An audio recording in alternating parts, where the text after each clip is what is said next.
Hey friends, Tuesday night. We are live for our Tuesday Worship Express. If you are just joining us, I'm Meredith. This is Bo.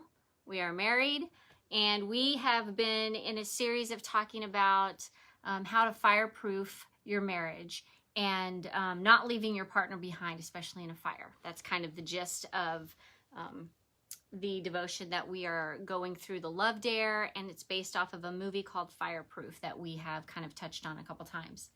So quick review, the last 2 weeks we've talked about forgiveness and patience, that love makes allowances, and tonight we switch it to a little bit to talking about how love is a choice. I think Bo's got something he wants to read from the Love Dare. Yeah. Again, this is just a devotion book from the Love Dare. It's the movie Fireproof, so it came from that. But this happens to be the day that's love is a choice. The reality is this: true love is not determined by the one being loved, but rather by the one choosing to love. The Bible refers to this kind of love by using the Greek word agape. It differs from other types of love, which are phileo, which is like friendship, and eros, which is the sexual. And both of these aspects have their place in marriage, but if your togetherness totally depends on having common interest or enjoying a healthy sex life, then the foundation of your relationship is unstable. Phileo and eros are more responsive in nature and can fluctuate based on feelings. Agape love is unconditional. It needs no other reason than itself to continue loving. And unless this forms the bedrock of your marriage, the wear and tear of time will destroy what you have built. Agape love is in sickness and in health, love for richer or poor love, and for better or worse love. It is the only kind of love that is true love. Amen. Amen. So this kind of got us thinking about when something we're going to talk about towards the end when we talk about the Love Dare, but when the girls were little and Bo was working all day and he would come home, the greeting that you would receive from Anna and Lila was just so much enthusiasm and overabundance of joy and happiness that this person was coming home that they loved so much. And what we know to be true is that marriage is a little different than that. Marriage, well, the love that we have in marriage is a choice, which is what Bo just read about. It's not a feeling. And some of you may argue with that point, but I want to touch on a couple of things that might help us understand where that's coming from. So earlier we were talking about examples of attraction and lust, affection, excitement, and adoration. Those are all considered feelings. And we can have those feelings about someone or for someone, but if that is making you turn away from your spouse and towards those feelings, that is not love. And it also got me thinking about teenagers. You know, when we're teenagers and we think that because we have these excited feelings or lustful feelings towards someone that we're in love. And that's not true love. That's not the case. Love takes time. It takes years to unfold and to turn into something that you've spent time nurturing. Well, it's a choice. It's a choice. You have to make that choice to love. It's easy to make that choice when you have these physical things or these feelings. You know, many times people first get together, it's about an attraction. Mm-hmm.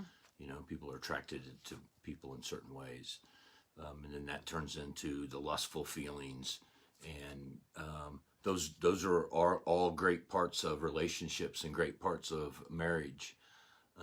But as that reading it said, that can't be what's the foundation, because those feelings will change. There'll be ups and downs throughout your marriage, that will just naturally, you won't have those feelings anymore, or they'll be interrupted at a time. That's true. And we can take it from scripture. In 1 John chapter 4, verse 19 says, we love because he first loved us. And that's that unconditional love that we receive and get to turn around and give away. And again, we're going to keep using these words. It's a decision. It's a choice. It's a promise that we make when we get married, when we are together. And there are going to be days that we don't feel like making each other's days better. You know, not every day is going to be filled with choosing love over being annoyed or being mad or bitter or angry. But then the self-control, I think, that God's placed in our hearts takes over if we allow that to happen, and it shows us that we choose to love each other even when we don't feel like the other one deserves it. There's a part, you know, we keep talking about this movie Fireproof, and there is a scene in the movie where Caleb is the husband, and he's pretty early into the love dare. I think he's maybe just midway through it. And he's having a conversation with his dad, and he's saying, how do you expect me to show love over and over and over to someone who constantly is rejecting me again and again and again? And his father is walking around, and he stands in front of a cross, and he looks up at his dad who's standing in front of this cross, and his dad says, that's a good question, Caleb. And it's exactly what we do to God. He shows us love over and over, and we constantly, sometimes some of us reject him over and over again. But that love is there, that unconditional love. I feel like I'm doing all the talking, and I don't mean to. That's all right. But the other thing I wanted to say was we don't just fall in love. It's not just something that happens to us. And I think society has conditioned us to think that way when we watch movies or we hear fairy tales, or we have this idea in our heads about what love's going to be like for our future, or for ourselves, for our kids even. You know, what's their ideal of what love is? And a lot of times it's not realistic, because you don't think of having to tell someone love is a choice. It's something that, yes, you want to have those feelings, those adoration feelings, those affectionate feelings. Those are good things to have. But like Bo said, it's easy to be in love if you have those feelings. But what happens when those fade away, or they're not enough to sustain a relationship? Well, you know, talking about that stuff and referring back to the movie, Caleb, you know, in the movie at one point, you know, he was attracted to something else. It happened to be internet porn had him, but it was somebody on, you know, in that porn, that attractiveness. So it kind of took him away from his wife, you know.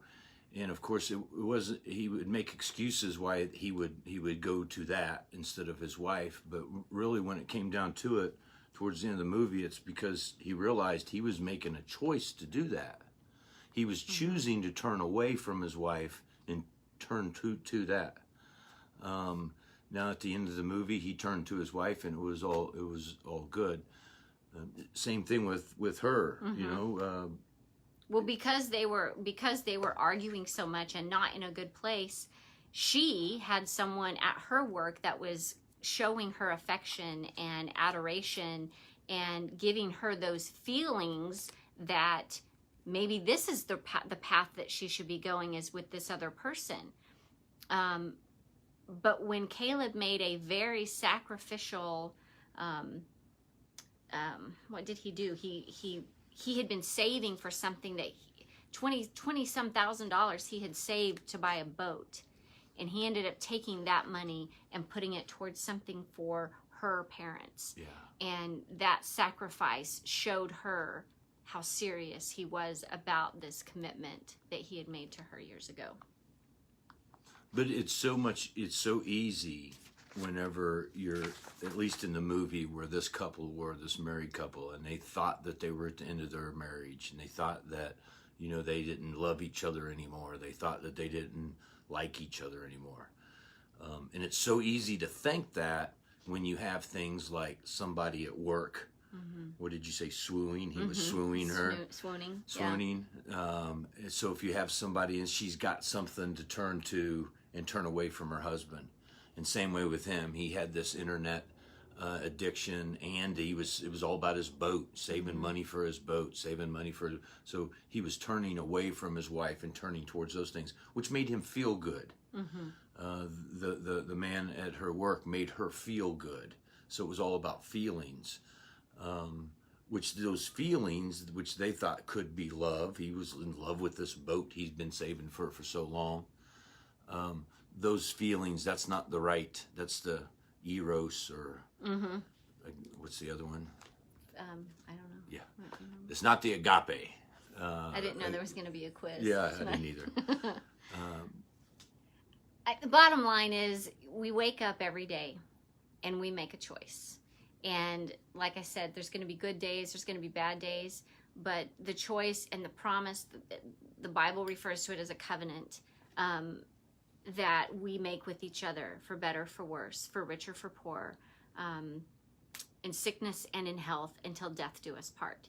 And those are vows that we make to each other at our wedding, on our marriage day. But that's not where it ends. You know, I think a lot of people invest in sometimes the day that they want to remember the wedding, and believe me, I think it's good to invest in that, but we don't want to forget about the marriage piece of it, and that we are choosing every day to wake up and try to be better than we were the day before.